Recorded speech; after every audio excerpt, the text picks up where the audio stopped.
And when you begin thinking about justice being personal, you begin thinking about yourself.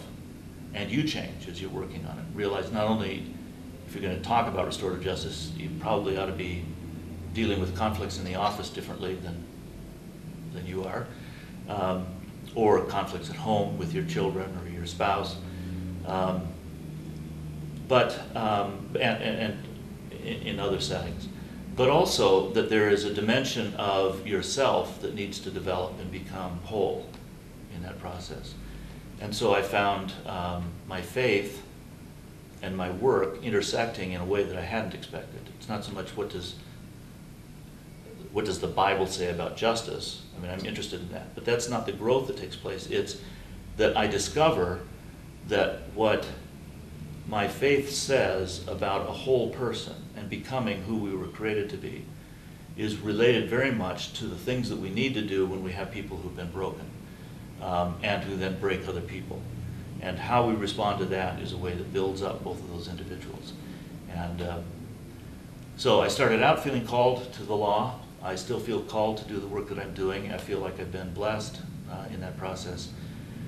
Blessed to be able to do it, blessed to be able to meet the people who do it. I mean, this is a remarkable field. It's a field in which there's some politics, there's some competition, there's been conflict that's not been resolved well. But for the most part, it's filled with people who are generous, people who have a view of justice that's bigger than winning and losing, people who want to see something happen, who are happy when people are succeeding. And I found people who really were very generous in contributing to me when I needed things. They would help me out with that. And there wasn't a quid pro quo. It was let me get that information. I've got access to it. I can get it for you, whatever. And we've tried to be able to reciprocate, do the same thing.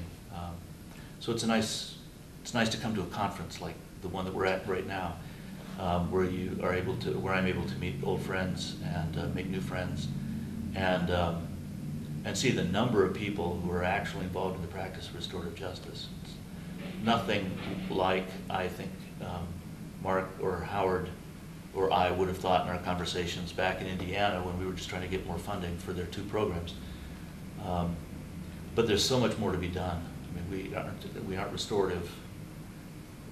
We have restorative pieces, and we're able to do things, interventions, but we're a long way away from being restorative in our justice response and a restorative society. So that's the thing that we can keep working on. Maybe another 5 years, we'll have that one. Well, 10 years, maybe 25 years, 100 years. But it's worth doing because it's important work. Initially, we were arguing for alternatives to incarceration, and it could be any number of alternatives. It could be placement in a facility where they'd sleep at night. It could be a restitution program, any number of things. And all of those are always cheaper than having somebody in prison. And so that was the argument that we would make. It got the interest of people who are responsible for state budgets, but you don't get really wildly enthusiastic about let's save money by not sending people to prison. Somehow that wasn't a strong political argument. What restorative justice does to change that equation is say we have a fundamental problem, and that is the victims have been left out of the process. Now, you have to be careful on that because it's been very easy in the restorative justice movement to talk about victims but not do very much. And it's easy to do because the criminal justice system is offender-oriented. So you talk about victims and people say, hey, that's great, let's set up this program that will help offenders deal with their substance abuse problem. Well, that's a good program to do, it's important to do, but that's not really bringing the victim into the process. And so that's been a concern. It's an integrity issue and it's a conceptual issue, I think, for restorative justice movement. But the argument is the reason that we have high recidivism rates in prison is that rules are invisible. The government is invisible, except it's a police officer or it's a judge or it's a prosecutor that you face when you're in court, or it's the person who's holding you in jail. And so how you've harmed them is hard to understand, it's hard to contemplate, especially if you are living in an impoverished community. You're watching on TV that there's a lot of wealth out there, and you have an opportunity to get some from somebody that you figure is probably insured, they've got more than you do, way more, and you take it. Now, they don't, it's not like people think through that rationale, they just take something. But if they had to explain it, they would say, well, I didn't have it, those people have more, nobody's hurt. And you say, yes, but you broke a rule. And so we're going to punish you for having broken the rule, and it's kind of hard for people to understand, other than that there's a system that doesn't like them, works against them. And in the communities where, when I was practicing law, that I was working in, African American communities, going to prison was a rite of passage. It was one of the things that every young male expected would happen at some point in their lifetime. And so it's going to be now, apparently, and not sometime later. And the question is, why is that? And the reason is that victims are not central to our response. We have not said our goal should be to repair the harm to victims. It should be to hold the people who are responsible for that harm accountable in some way.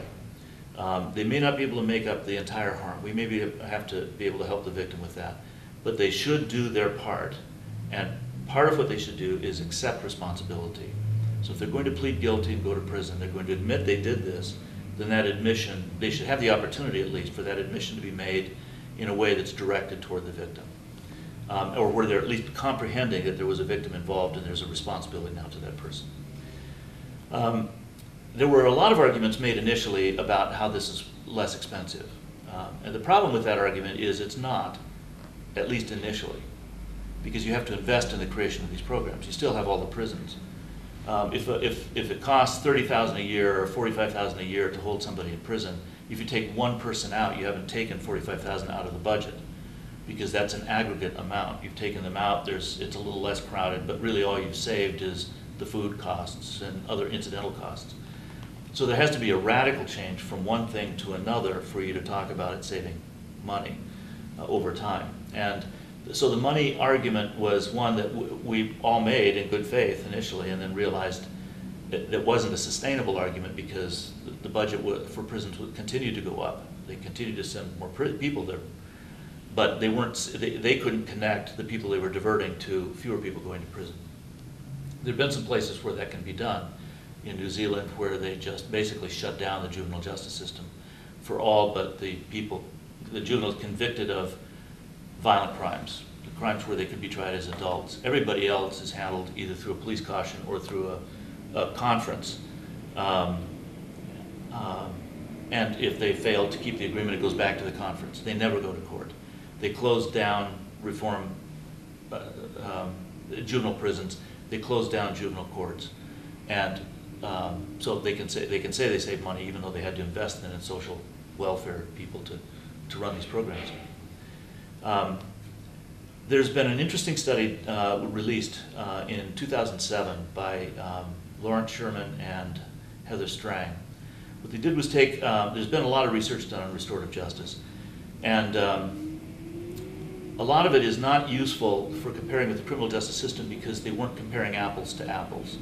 If I say, these are the people who volunteer for my program, let's compare their recidivism rate, repeat offending rate, with the average for everybody who goes to the criminal justice system, we're not comparing the same people, because these people volunteered, so they're already on their way toward, they're probably not, even if we didn't have a program, wouldn't be committing crimes, because they've changed their mind, they want to do something different.